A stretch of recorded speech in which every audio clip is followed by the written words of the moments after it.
16 ডিসেম্বরকে ভারতে বিজয় দিবস বলে মোদির ফেসবুক পোস্টে হাহা রিয়াক্টের বন্যা বয়ে যাচ্ছে। তবে মোদি সাহেব আজকে যে পোস্ট দিয়েছেন তাতে মনে হচ্ছে 1971-এর যুদ্ধটা শুধু ভারত বনাম পাকিস্তান ছিল, আর বাংলাদেশ ওটা তো কোনো সাইড স্টোরি। মোদিজি লিখেছেন, বিজয় দিবসে আমরা সেই সাহসী যোদ্ধাদের স্মরণ করি যাদের বীরত্ব ও আত্মত্যাগ 1971 সালে ভারতের ঐতিহাসিক বিজয় এনে দিয়েছিল। তাদের অটুট সংকল্প আমাদের দেশকে রক্ষা করেছে এবং ইতিহাসে গর্বের অধ্যায় লিখেছে। এই বীরত্ব প্রজন্মের পর প্রজন্মকে অনুপ্রাণিত করবে। একবারও বাংলাদেশের নাম নাই, স্বাধীনতা যুদ্ধের কথা নাই, 30 লাখ শহীদের কথা নাই, মুক্তিযোদ্ধাদের ত্যাগের কথা নাই, যেন ভারতীয় সেনারা শুধু নিজেদের গর্বের জন্যই লড়েছে। ফলাফল, পোস্টের নিচে হাহা রিয়াক্টের বন্যা। কমেন্টে লোক লিখছে, বাংলাদেশের বিজয় দিবসে ভারতের বিজয়? সিরিয়াসলি? বাংলাদেশের নামটা অন্তত একবার নিতে পারতেন, যেন আমরা কোনো অতিথি শিল্পী ছিলাম যুদ্ধে। তবে এত বছর বাঙালি 16 ডিসেম্বর বিজয় দিবস পালন করলেও সাংবাদিক ইলিয়াস এটাকে বিজয় দিবস বলতে নারাজ। ইলিয়াসের কথায় 16 ডিসেম্বর হল শোক দিবস। বিষয়টি নিয়ে সামাজিক মাধ্যমে ইলিয়াস হোসেন লিখেছেন, আজ 16 ডিসেম্বর আমাদের মুসলমানদের শোক দিবস। চলুন আলোচনায় যাওয়া যাক। আচ্ছা, ধরেন ভারত পাকিস্তান যুদ্ধ হলে আপনি কার পক্ষে যাবেন? আমি পাকিস্তানের পক্ষে থাকব।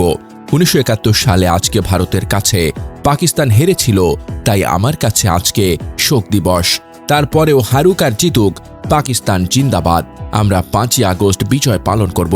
তিনি আরও বলেন, যারা বিজয় দিবস বলো তারা মোদির পোস্ট দেখে আসো, 16 ডিসেম্বর কাদের বিজয় দিবস ছিল। আবারও পাকিস্তান জিন্দাবাদ, সেই সাথে বাংলাদেশ জিন্দাবাদ। জয় বাংলা শুধুই ভারতের স্লোগান। এদিকে বিষয়টি নিয়ে সংবাদ মাধ্যম ইত্তেফাকের নিউজে বলা হয়েছে, পাকিস্তানি হানাদার বাহিনীর বিরুদ্ধে 9 মাসের সশস্ত্র সংগ্রামের মাধ্যমে স্বাধীনতা অর্জন করে বাংলাদেশ। যুদ্ধের শেষ পর্যায়ে ভারতীয় সেনাবাহিনী এই সংগ্রামে যুক্ত হয়। সে কারণে ভারত 16 ডিসেম্বরকে নিজেদের বিজয় দিবস হিসেবেও পালন করে। তবে ঐতিহাসিক বাস্তবতা হল, মূল বিজয় ছিল বাংলাদেশেরই, কারণ এই দিনেই বাংলাদেশ তার কাঙ্ক্ষিত স্বাধীনতা অর্জন করে। বিজয় দিবস উপলক্ষে ভারতের প্রধানমন্ত্রী নরেন্দ্র মোদী আজ মঙ্গলবার ফেসবুকে একটি পোস্ট দিয়েছেন।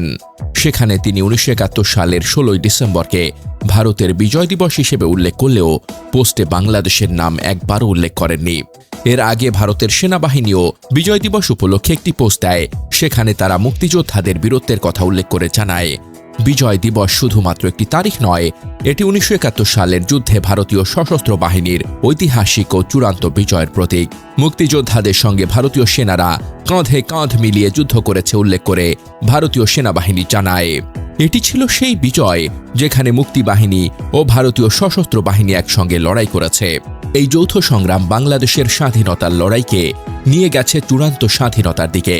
এই বিজয় ভারতীয় সেনাবাহিনীর ইতিহাসকে নতুনভাবে গড়ে তুলেছে, দক্ষিণ এশিয়ার মানচিত্র নতুন করে অঙ্কন করেছে এবং নতুন রাষ্ট্র বাংলাদেশের জন্ম দিয়েছে।